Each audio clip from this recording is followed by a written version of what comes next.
Hey, what's up, guys? I'm Dr. Boyce Watkins, and welcome to the Black Financial Channel.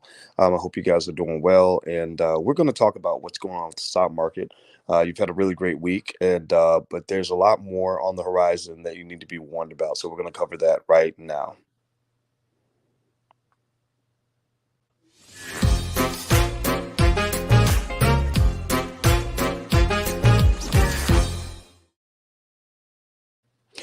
Okay, so some of you are making money. A lot of you are excited about what's going on this week. I know personally, a lot of the students are doing really well in the market. I'm really happy about that. The people in the Black Business School, most of them are stock market investors. If you're not an investor yet, you definitely should get started because the stock market is the key to wealth. And I reiterate that because I want to make sure everybody knows, what the solution is. The solutions are out there. Now, with that said, I'm going to go through some things that you might want to know about. As I do this, do me a favor. Let me know if you can see me, or maybe I know you can't see me, but you can hear me. Give me a yes in the chat if you're able to hear me. Okay, and also put your hashtag B1 in the chat. We are Black First. Being Black First is very important on this platform, and so I want to make sure that we're all Black first. So give me a yes and give me a B1 hashtag B1 to let me know that you're Black first. Okay, so here's what's going on with the market right now. This has been a great week. It's been extraordinary. You can't ask for a better week than this. It's the best week since April. The market is raining money, and a lot of you are doing really well.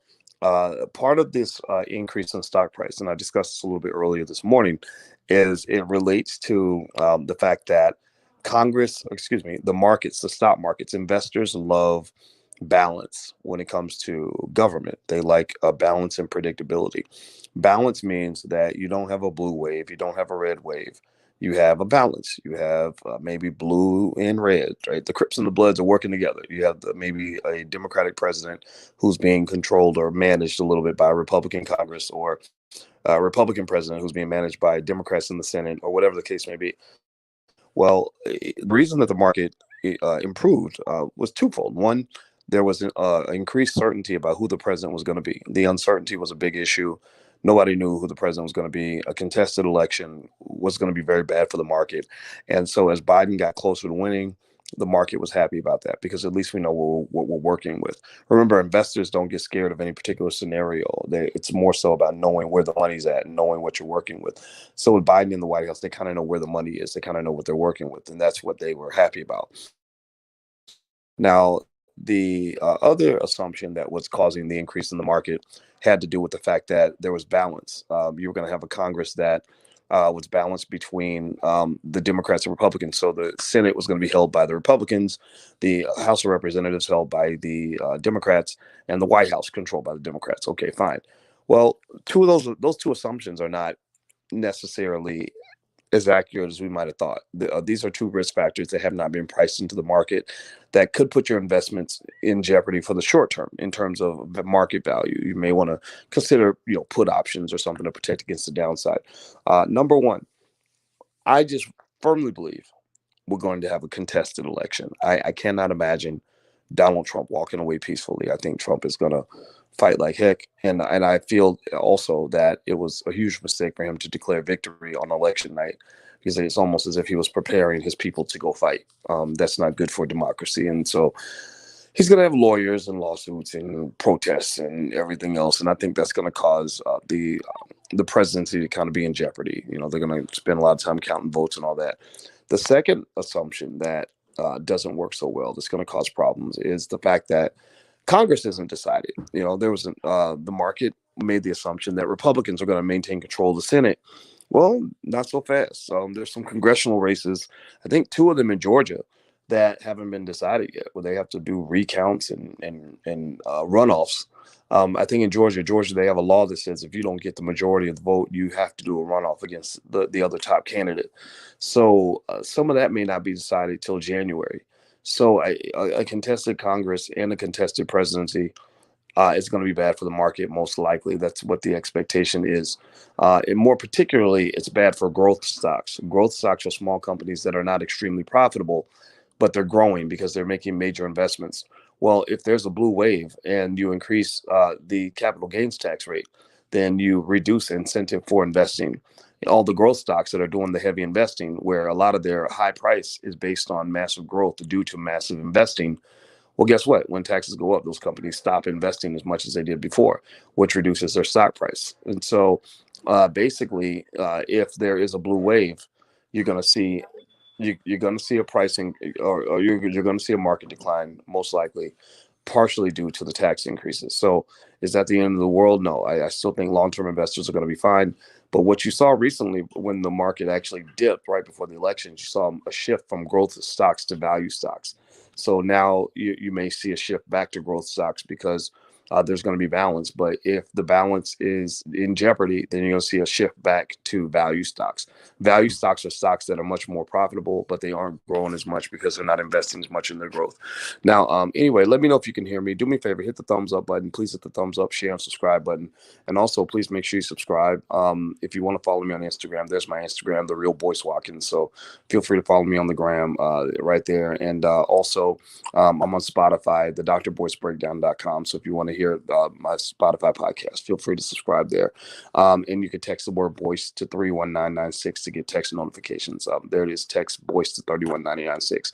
Now, I'll answer a few quick questions. Sean Richardson, pros and cons of mutual funds versus ETFs. I don't see any pros or cons. I think that there's a place for both of them. They just have different characteristics. And by the way, we talk about these things a lot in my stock market class. So feel free to join the stock market class. The first month is just $1. So feel free to do that. Let's see here. Laurenetta, hello. Joe Evans, I see you. Cliff Brand, good to see you. Lawrence Whitaker.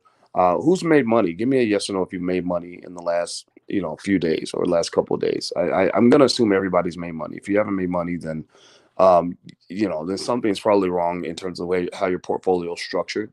I encourage you to make sure you're properly diversified, because if you're not diversified enough, that's the only way you could have lost money. On 18% decline in revenue, but their business is starting to pick up because the pandemic is slowing down. And well, it's not slowing down; it's slowing down the minds of consumers. They're getting more accustomed to kind of traveling, in the middle of the pandemic.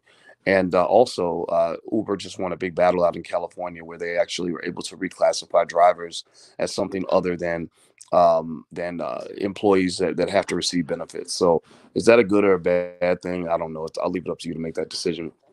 I'm kind of mad. Virgin Atlantic lost a lot of money. They got a space flight coming up, but they just lost a bunch of money this quarter, and I'm kind of upset. I'm a big stockholder in Virgin Atlantic. I think it's a good long-term investment, but it looks like right now it's been hit pretty hard, but not too bad. The biggest stock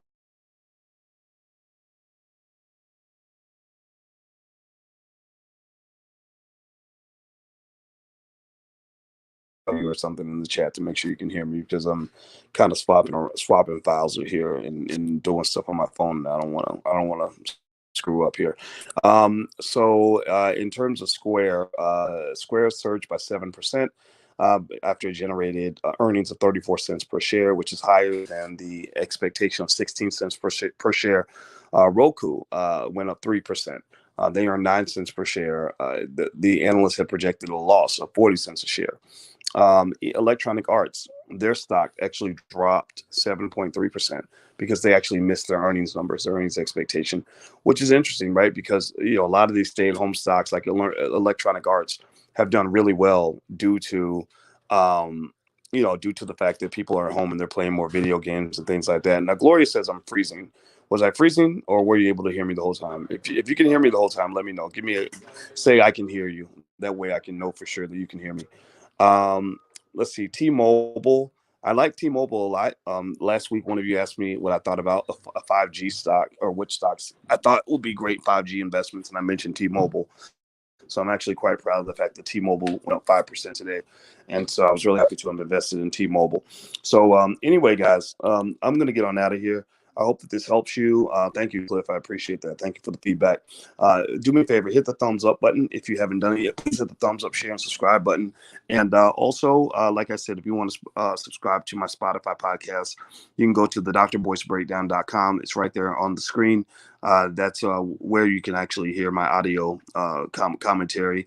And just be warned, it's all over the place. I'm pretty honest in terms of my thinking. And also, if you want to get notifications via text, you can text the word "voice" to 31996. Text "voice" to 31996.